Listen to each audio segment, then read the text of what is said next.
Ce week-end, nous nous rendons dans le berceau de la Formule 1. Salut tout le monde, j'espère que vous allez bien, j'espère que vous êtes en forme. Très heureux de vous retrouver pour une nouvelle preview, la preview du Grand Prix de Silverstone 2025, du Grand Prix de Grande-Bretagne 2025.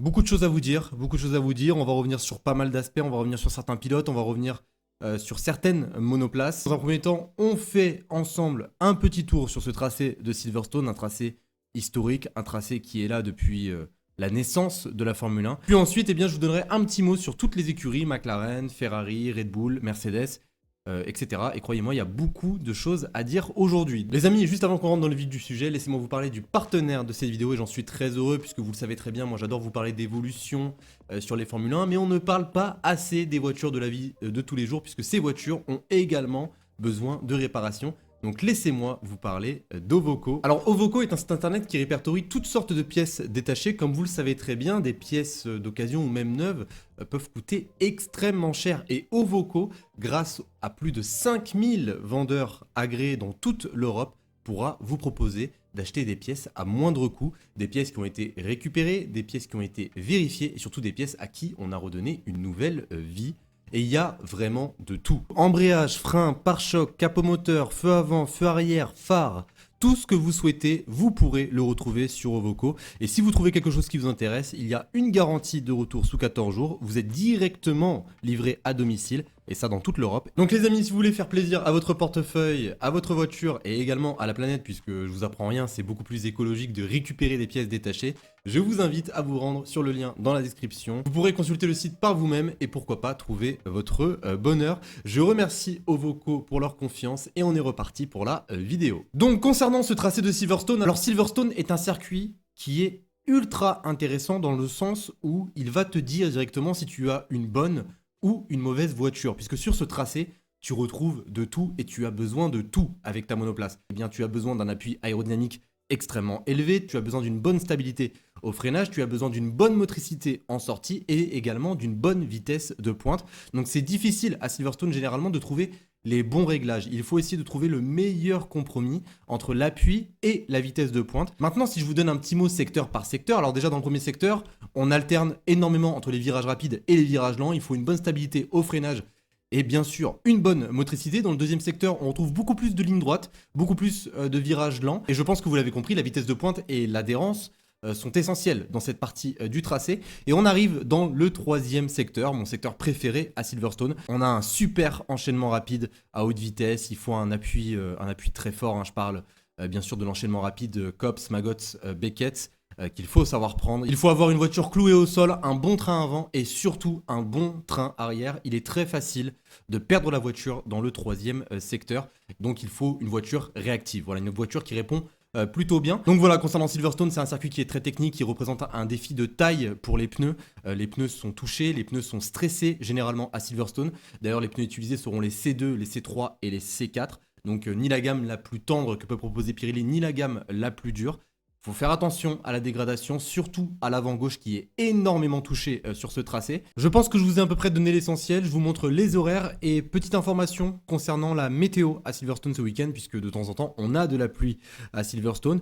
Pour le vendredi, rien à signaler, journée extrêmement chaude. Pour le samedi, journée un petit peu plus fraîche avec 40% de chance d'avoir de la pluie lors de la qualification. Pour le dimanche, on annonce 30% de chance d'avoir de la pluie lors de la course. Je vous donne la météo, mais on est en milieu de semaine, bien évidemment que cela peut évoluer au fur et à mesure des jours jusqu'au week-end. Donc attention à la pluie, hein, puisque la pluie a toujours eu un certain impact à Silverstone. Donc les amis, on est parti pour faire un petit point, un petit tour des écuries. Et on commence par McLaren. McLaren qui sort d'un Grand Prix d'Autriche incroyable, doublé avec plus de 20 secondes d'avance, une très belle victoire de Lando Norris, une belle bagarre entre les deux coéquipiers. En plus de cela, McLaren en Autriche avait rapporté quelques évolutions, des évolutions qui ont l'air de plutôt bien fonctionner, qui ont l'air de plaire aux pilotes, surtout à Lando Norris qu'on a retrouvé bien meilleur en Autriche, donc des évolutions qui sont venues toucher l'aileron avant, les extrémités, les côtés de l'aileron avant, des volets qui ont été redessinés dans le but de mieux canaliser l'air, d'augmenter l'appui aérodynamique. Et ce n'est pas la seule modification, on a pu le voir en Autriche, mais les deux pilotes n'avaient pas les mêmes réglages de suspension, puisque McLaren a introduit une nouvelle suspension avec un bras supérieur qui a un point de fixation différent. Ils ont modifié littéralement la géométrie de la suspension. Donc des modifications qui n'arrivent pas par hasard, des modifications qui arrivent pour aider les pilotes, surtout Lando Norris qui ne s'en sortait pas du tout avec le train avant de sa monoplace. On ne peut pas parler d'évolution majeure, ce sont des évolutions mineures, mais des évolutions mineures qui arrivent ensemble. Parce que introduire un nouvel aileron avant aura un impact sur la suspension et inversement. Je pense que l'objectif a été atteint, hein, permettre à la monoplace d'avoir beaucoup plus de stabilité, permettre à la monoplace d'avoir beaucoup plus d'appui, permettre d'optimiser la façon dont l'air va circuler sur la monoplace. Donc McLaren ne change pas juste de pièces, ils ajustent tout simplement le package dans l'ensemble pour améliorer le comportement de la monoplace. Je trouve que c'est vraiment ingénieux de leur part parce que là où il y a d'autres écuries qui rapportent systématiquement des évolutions majeures, McLaren, eux, n'en ont pas vraiment besoin, donc ils rapportent certaines choses qui vont venir s'assembler ensemble et leur donner le maximum de performance. Maintenant, si je vous parle de McLaren à Silverstone, je pense que vous le savez déjà, ils sont favoris d'une certaine manière, même si je vois un point faible, la traînée qu'ils pourraient avoir, mais ils ont tellement un bon appui, une bonne motricité en sortie, que je les vois totalement se rattraper. Déjà rien que dans le troisième secteur, ça va être dur de les concurrencer. Donc je les vois se battre. Et j'espère aussi voir une autre bataille entre les deux coéquipiers. En plus, Lando Norris est à la maison, mais bon. Je vous en parlerai un petit peu plus tard. On continue avec Ferrari et Ferrari sort d'un très bon week-end. Ferrari arrive à Silverstone avec l'espoir de confirmer le nouveau plancher qui était arrivé la semaine dernière. Un nouveau plancher qui a rajouté plus de charge aérodynamique, qui a permis, entre guillemets, de stabiliser le train arrière de la monoplace, qui a permis à la monoplace d'être aussi performante en qualification que en course, même si l'écart reste élevé avec McLaren. Ferrari s'est nettement amélioré sur ce point-là. Maintenant, ils attendent juste une seule chose, une dernière évolution, enfin du moins pour le moment, hein. Peut-être qu'il y en aura d'autres au fur et à mesure de la saison, mais on attend une prochaine évolution, en l'occurrence les suspensions arrière. Les suspensions arrière qui devraient régler beaucoup de problèmes, que ce soit la hauteur de caisse, que ce soit même la surchauffe des freins, puisqu'on peut le constater, depuis ce début de saison, Ferrari surchauffe énormément les freins de la monoplace. Et c'est d'ailleurs pour cela que les pilotes font le plus souvent du lift and coast dès le tour de formation. Alors le lift and coast, je l'explique chaque semaine, c'est quand tu lâches l'accélérateur avant la zone de freinage et donc tu laisses coulisser la monoplace, ce qui te permet de refroidir les freins, ce qui te permet de mieux gérer les pneus. Les pilotes Ferrari sont obligés de le faire pour maintenir les freins dans la bonne fenêtre de température. Remplacer les suspensions arrière pourrait permettre aux pilotes de un petit peu plus déplacer l'équilibre de la monoplace vers l'arrière, puisque là l'équilibre est vraiment concentré sur l'avant de la monoplace. C'est pour cela que les freins sont beaucoup trop demandés. Du coup, moi j'attends cette évolution avec une grande impatience. Déjà que le fond plat a libéré un certain potentiel, je trouve que ça a donné beaucoup plus de charge. On sent que la Ferrari s'en sort bien mieux, notamment en qualification. C'était l'un des plus gros points faibles de la Ferrari. Maintenant, il faut cette suspension arrière, il faut régler ce problème de hauteur de caisse, il faut régler ce problème de surchauffe, et je pense qu'on aura peut-être une SF25 à la hauteur du talent des deux pilotes, hein, Lewis Hamilton et Charles Leclerc, qui souffrent depuis ce début de saison avec cette monoplace. Donc cette évolution devrait arriver à Silverstone ou à Spa-Francorchamps. On n'a pas encore eu l'information, donc c'est l'un des deux, soit ce week-end, soit dans quelques semaines en Belgique. Maintenant, si je vous parle de la perf de Ferrari à Silverstone, je vois bien sûr des points forts, je vois des points faibles. Les points forts, on les connaît, les virages lents, la bonne adhérence que peut avoir cette monoplace, la bonne motricité en sortie de virage, c'est l'une des meilleures voitures en sortie de virage. Par contre, il y a juste une seule chose qui me fait peur, et c'est pour ça que ça sera intéressant de voir le comportement de cette Ferrari, de voir si le plancher a vraiment rajouté quelque chose, un appui à cette voiture. C'est le troisième secteur à Silverstone. On sait que la Ferrari n'aime pas tellement les virages rapides. En l'enchaînement du troisième secteur, si la Ferrari commence à glisser à l'arrière, cela risque d'être très compliqué. Et s'il pleut, je vous raconte même pas la galère dans le troisième secteur. Et autre point d'interrogation, c'est la gestion pneumatique. Là, on n'est pas non plus sur un asphalte très abrasif, mais attention à la dégradation puisqu'elle est présente. Elle est présente et il faut savoir la gérer. Donc ça sera très important pour Ferrari de trouver le bon équilibre, que ce soit à l'avant ou à l'arrière, et d'essayer d'avoir la meilleure dégradation possible. On en a donc terminé pour la voiture. Je ne vais pas vous parler pour le moment des pilotes, on y reviendra dans la partie pronostic. On continue les amis avec Mercedes, et pour être totalement transparent avec vous, Mercedes, et ça je pense que je vous le dis chaque semaine, c'est l'écurie la plus imprévisible. Tu ne sais jamais quelle sera la performance de Mercedes lors d'un week-end de course. Tu ne sais jamais à quoi t'attendre avec cette W16, c'est une voiture qui est imprévisible, c'est une voiture qui réagit souvent aux conditions de la piste. Et là, on arrive à Silverstone. Alors oui, je pense pour ma part qu'on est quand même sur un circuit beaucoup plus favorable aux qualités de la Mercedes, mais tout dépendra, encore une fois, des conditions. Si on arrive sur des conditions un petit peu plus chaudes, on pourrait retrouver certaines lacunes que Mercedes n'arrive toujours pas à effacer. Et pourtant, ils essayent de les effacer. Ils ont rapporté plusieurs évolutions pour améliorer le refroidissement de la monoplace. Malheureusement pour eux, cela ne fonctionne pas systématiquement sur tous les tracés. Donc on verra ce qui se passera pour Mercedes. En tout cas, je souhaite bonne chance aux pilotes, notamment à George Russell qui sera à domicile ce week-end. George Russell qui a toujours été performant à Silverstone. Il est parti chercher la pole la saison dernière. Et on part directement sur Red Bull. En parlant de George Russell, parlons de Red Bull et notamment de Max Verstappen parce que c'est l'actu de cette semaine, une rumeur qui est sortie sur le quadruple champion du monde. La rumeur est la suivante et selon Sky Sport Italia, Max Verstappen et Mercedes seraient en négociation concrète. Le Néerlandais serait prêt à se libérer de son contrat avec Red Bull pour rejoindre l'équipe allemande la saison prochaine. Et selon le média italien, toujours, le quadruple champion du monde aurait même dit oui à Mercedes pour un possible transfert dès 2026. Ce n'est pas tout puisque Sky Sport Italia a également donné d'autres informations. Ils ont cité que pour que l'accord soit finalisé entre Max Verstappen et Mercedes, il fallait que le conseil d'administration de Mercedes donne un feu vert à la négociation.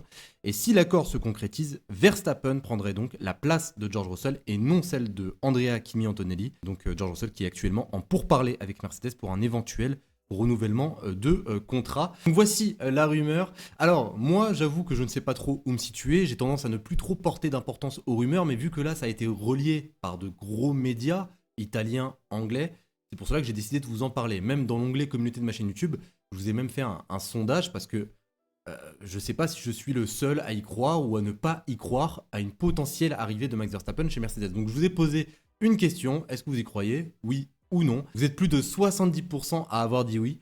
Donc ouais, c'est quand même assez incroyable. Moi, si je vous donne mon avis très brièvement, alors d'un côté, je suis content, et d'un autre côté, je suis pas super content. Franchement, je vais vous dire la vérité.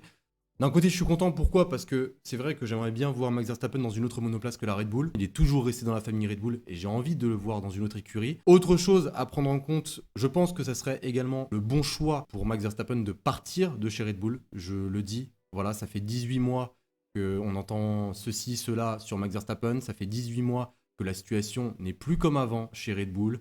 Son père est de plus en plus présent. On l'a vu rien que l'année dernière quand les performances de la Red Bull ont commencé à diminuer. Les problèmes ont véritablement commencé dans l'écurie autrichienne. Je pense qu'un départ de Max Verstappen serait une bonne chose, que ce soit pour lui ou même pour l'écurie en elle-même, de reprendre, vous savez, un nouveau départ. Il y a eu l'ère Vettel, il y a eu l'ère Verstappen. Il faut l'ère d'un autre pilote. C'est comme ça que je vois les choses. Après, je sais très bien qu'il y en a certains qui sont fans de Max Verstappen hardcore. Ils vont me dire, ouais, mais non, Max Verstappen, c'est Red Bull, etc. Oui, c'est vrai, c'est un pilote qui porte l'écurie sur son dos depuis pas mal de temps désormais. Mais par moment, un changement ne fait pas de mal. Donc moi, je ne vois pas que du négatif. Un départ de Max Verstappen, je vois aussi du positif. Red Bull pourra se reconstruire, ils pourront créer un nouveau concept. En plus, là, on arrive dans une nouvelle réglementation. Ils pourront former d'autres pilotes qui pourront devenir peut-être comme Max Verstappen dans le futur. Ils vont aussi se libérer d'une certaine pression, puisque quand tu as un quadruple champion du monde, tu te dois aussi de lui donner de la performance. Là, si tu prends deux autres pilotes tels que, je sais pas moi, Isaac Hadjar ou Yuki Tsunoda, ça sera pas forcément la même pression que Max Verstappen. Et troisième chose que je prends en compte, et c'est quand même un aspect ultra important pour la saison prochaine, c'est la nouvelle réglementation. Et au niveau moteur, de ce qu'on peut entendre, des bruits de couloir qu'on peut entendre, de ce qu'on peut voir dans le paddock, pour le moment, Mercedes a l'air d'être l'écurie la mieux avancée dans le bloc propulseur de 2026. Ce n'est encore une fois qu'une rumeur, on ne peut pas le vérifier, et cela peut jouer énormément sur une signature de contrat. C'est un aspect qui n'est pas négligeable. Donc voilà, concernant Max Verstappen, je ne vais pas plus rentrer dans les détails, je pense que ça ne sert pas à grand chose. Bien sûr qu'il n'y a pas que Max Verstappen qui me préoccupe dans cette histoire, il y a également George Russell, je trouve que c'est un petit peu dommage pour lui. Il y a des rumeurs qu'il l'envoie chez Aston Martin, chez Alpine. Bon, on va pas rentrer dans les détails, rien n'a été confirmé, mais j'avoue que ça me ferait un petit peu mal pour George Russell. George Russell qui fait de l'excellent travail chez Mercedes aujourd'hui, et qui mériterait selon moi une prolongation de contrat. Donc je vous ai donné mon avis, après je reste un petit peu en retrait, je ne vais pas vous faire une analyse complète sur une potentielle arrivée de Max Verstappen chez Mercedes. En ce moment tout le monde en parle, même Zak Brown en a parlé hier, il a dit lui-même qu'il n'y avait pas de fumée sans feu. D'autres personnes ont démenti les journaux italiens et anglais comme Eric Van Haren, qui a dit qu'il n'y avait pas d'offre officielle pour le moment et que le néerlandais n'aurait donc pas dit oui à Mercedes comme le prétend Sky Sport Italia. Donc voilà, on verra ce qui se passera et on en parlera si jamais il y a du concret, ne vous inquiétez pas. Donc on en a terminé pour les 4 écuries de tête. Un petit mot concernant les autres équipes. Alors on commence par Aston Martin. Fernando Alonso depuis les dernières évolutions s'en sort bien mieux qu'auparavant. Le rythme de qualification de la Aston Martin s'est nettement amélioré. Il en manque un petit peu quand même en rythme de course, mais j'espère voir l'écurie britannique dans les points ce week-end. Alpine, franchement, voilà, 10e au championnat constructeur.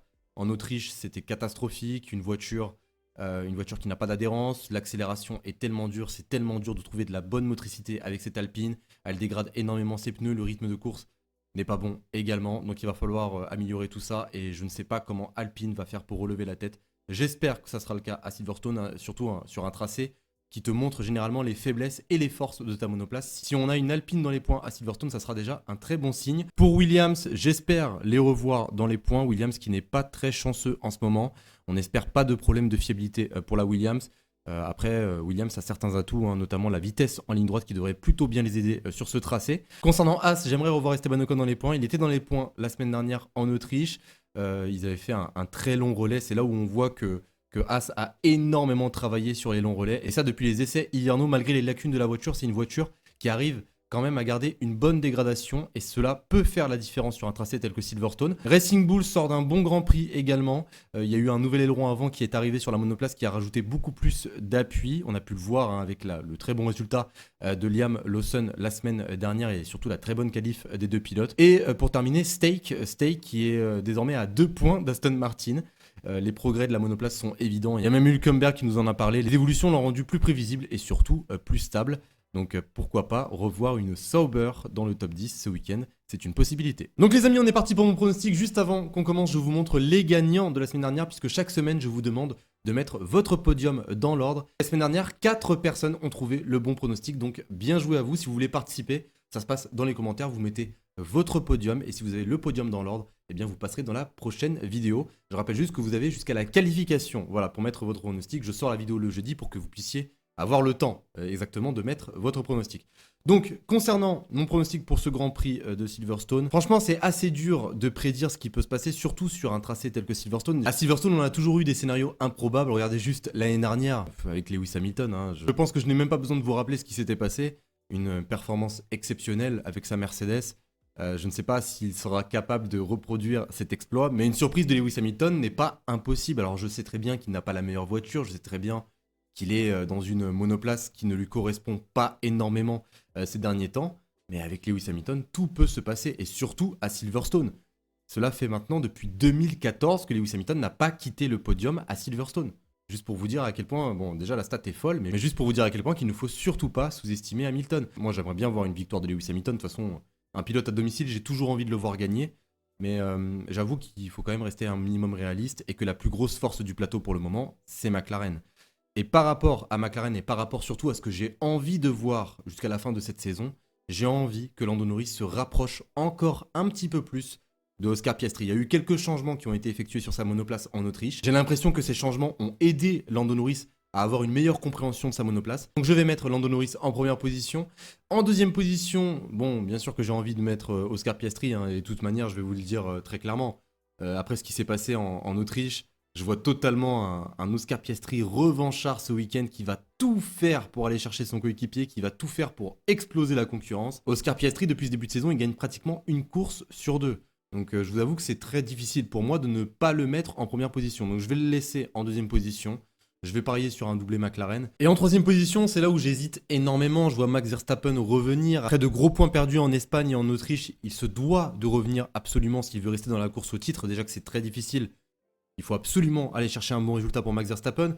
Je vois également l'une des deux Ferrari, Charles Leclerc qui est dans une super bonne dynamique, Lewis Hamilton qui connaît très bien ce tracé de Silverstone. Ne sous-estimons pas non plus les Mercedes, surtout George Russell qui était parti chercher la pole la saison dernière, qui pourrait peut-être même refaire l'exploit. Hein. On sait que la Mercedes est forte généralement en qualification. Donc si je pars sur de la totale logique, je mettrais sûrement Max Verstappen. Il a déjà gagné des courses cette saison, il a plusieurs podiums, tout comme George Russell qui est parti gagner une course au Canada, tout comme Charles Leclerc, hein, 4e podium déjà pour Charles Leclerc cette saison. Je partirai sûrement sur ces 3 pilotes-là, mais allez, je vais tenter quelque chose. J'ai envie de le voir sur le podium, ça me ferait plaisir de le voir sur le podium devant son public avec la combinaison rouge, ce qui serait une grande première. Donc je vais mettre Lewis Hamilton. Je sais très bien qu'il n'est pas favori, donc je vous invite à ne pas me suivre. Mais bon, comme je l'ai dit tout à l'heure, on n'est jamais à l'abri d'une belle surprise. En tout cas, on en a terminé pour cette vidéo. Je rappelle mon pronostic. Lando Norris premier, Oscar Piastri deuxième, Lewis Hamilton troisième. N'oubliez pas de me laisser le vôtre comme toujours dans les commentaires. Si la vidéo vous a plu, eh bien n'oubliez pas de la liker, de vous abonner. Je remercie chacun d'entre vous qui prendront 5 secondes pour le faire. Et sur ce, eh bien, je vous souhaite une excellente journée, une excellente soirée. Passez une bonne fin de semaine. Et je vous dis à dimanche pour la vidéo débrief. Salut tout le monde.